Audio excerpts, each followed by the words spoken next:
नमस्कार दोस्तों, अगर कोई इंसान 13 साल से बेड पे है, ना बोल सकता है, ना हिल सकता है और ना ही अपने आसपास की दुनिया को महसूस कर सकता है, तो क्या उसे मशीन के सहारे जबरदस्ती जिंदा रखना सही है या उसकी तकलीफ को खत्म करके उसको इस दुनिया से शांति से अलविदा कहना सही होगा? 11 मार्च 2026 को हमारे देश के सुप्रीम कोर्ट ने एक ऐसे ही ऐतिहासिक फैसला सुनाया है।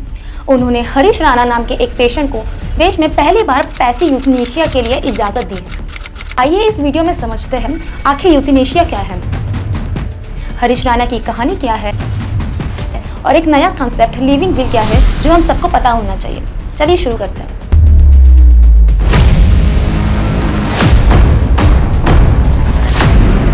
दोस्तों, इस कहानी की शुरुआत होती है 2013 में। हरीश राणा एक 20 साल का लड़का था जो सिविल इंजीनियरिंग कर रहा था पंजाब यूनिवर्सिटी में। लेकिन 20 अगस्त 2013 में उसके साथ एक भयानक हादसा होता है। वो अपने पीछे की चौथी मंजिल से नीचे गिर जाता है। इस हादसे में उसके दिमाग पे इतनी गहरी चोट आई थी कि वो कोमा में चला गया था और उसकी हालत परमानेंट वेजिटेटिव स्टेट जैसी हो गई थी। इसका मतलब उसकी आंखें तो खुलती थी पर उसे आसपास की दुनिया की कोई समझ नहीं थी। उसकी पूरी बॉडी पैरालाइज्ड हो चुकी थी और उसको 100% डिसेबिलिटी आ गई थी। उसको जिंदा रखने के लिए डॉक्टर ने उसके पेट में एक फीडिंग ट्यूब डाल दी थी जिसके जरिए उसे खाना और पानी दिया जाता था। हरीश के पिता अशोक राणा जी ने अपने बेटे का हर संभव इलाज करवाया जिसके लिए उन्हें अपना घर तक बेचना पड़ा। लेकिन 13 साल बाद डॉक्टर ने साफ कर दिया कि हरीश के ठीक होने की अब कोई उम्मीद नहीं है। तो परिवार ने एक बेहद ही मुश्किल फैसला लिया। उन्होंने तय किया कि हरीश को उसकी एक लंबी तकलीफ से मुक्त करना ही उसके लिए सही होगा और यहीं से शुरू होती है यूथनेशिया की बड़ी कानूनी लड़ाई। यूथनेशिया शब्द क्या है? यूथनेशिया को आम भाषा में आसान मौत या मर्सी किलिंग भी कहते हैं। इसके दो मुख्य प्रकार हैं। पैसिव यूथनेशिया, जब किसी मरीज के ठीक होने की कोई उम्मीद ना बचे तो उसे जिंदा रखने वाली मेडिकल मशीन्स जैसे वेंटिलेटर या फीडिंग ट्यूब को हटा लिया जाता है। इससे मरीज की नेचुरल डेथ शांति से हो जाती है और उसकी तकलीफ ज्यादा लंबी नहीं खींची जाती।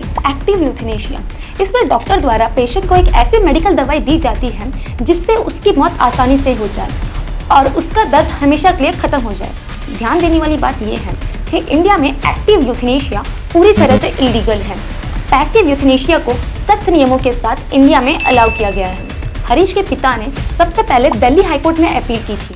कोर्ट ने इसे रिजेक्ट कर दिया क्योंकि हरीश वेंटिलेटर पे नहीं था। लेकिन 2026 में जब केस सुप्रीम कोर्ट पहुंचा तो मेडिकल बोर्ड्स ने कंफर्म किया कि हरीश की तबीयत अब ठीक नहीं हो सकती। सुप्रीम कोर्ट ने क्लियर किया कि ट्यूब से खाना देना एक मेडिकल ट्रीटमेंट है। अगर इस ट्रीटमेंट से फायदा नहीं हो रहा और केवल दर्द बढ़ रहा है तो उसको हटाना ही एक बेहतर ऑप्शन होगा। साथ ही कोर्ट ने ऑर्डर किया कि हरीश को एम्स के पैलिएटिव केयर में रखा जाए ताकि ट्यूब हटाने के बाद उसे कोई तकलीफ ना हो और वो दुनिया से इज्जत से विदा ले सके। दोस्तों, इस फैसले के पीछे एक लंबा कानूनी सफर है। 2011 में नर्स अरुणा शांबक की केस में सुप्रीम कोर्ट ने पहली बार पैसिव यूथनेशिया की चर्चा की थी। फिर 2018 में कॉमन कॉज जजमेंट में कानून ने माना कि राइट टू लाइफ के साथ इज्जत के साथ मरने का भी अधिकार शामिल है। यही से एक नया कंसेप्ट आया, लिविंग विल। ये एक ऐसी कानूनी डॉक्यूमेंट है जिसे आज आप और मैं हेल्दी होते हुए भी बना सकते हैं। इसमें आप पहले से ही लिख सकते हैं अगर फ्यूचर में आपके ठीक होने की कोई उम्मीद ना बचे तो डॉक्टर्स आपको जबरदस्ती लाइफ सपोर्ट पे जिंदा न रखे। 2023 में सुप्रीम कोर्ट ने इसे और भी आसान कर दिया है। दोस्तों, ये केस सिर्फ कानूनी जीत नहीं है, ये एक इंसानियत की जीत है। हरीश के पिता ने कहा था, अपने बेटे को बेड पे तड़पते देखना ही सबसे बड़ा दर्द है और ये मौत उसके 13 साल के दर्द से आजादी है। ये जजमेंट हमें सिखाता है कि अगर एक इंसान की डिग्निटी खत्म हो जाए तो उसे बेड पर जबरदस्ती जिंदा रखना नाइंसाफी है। आपका इस मुद्दे पर क्या विचार है? कमेंट सेक्शन में जरूर बताएं। जय हिंद।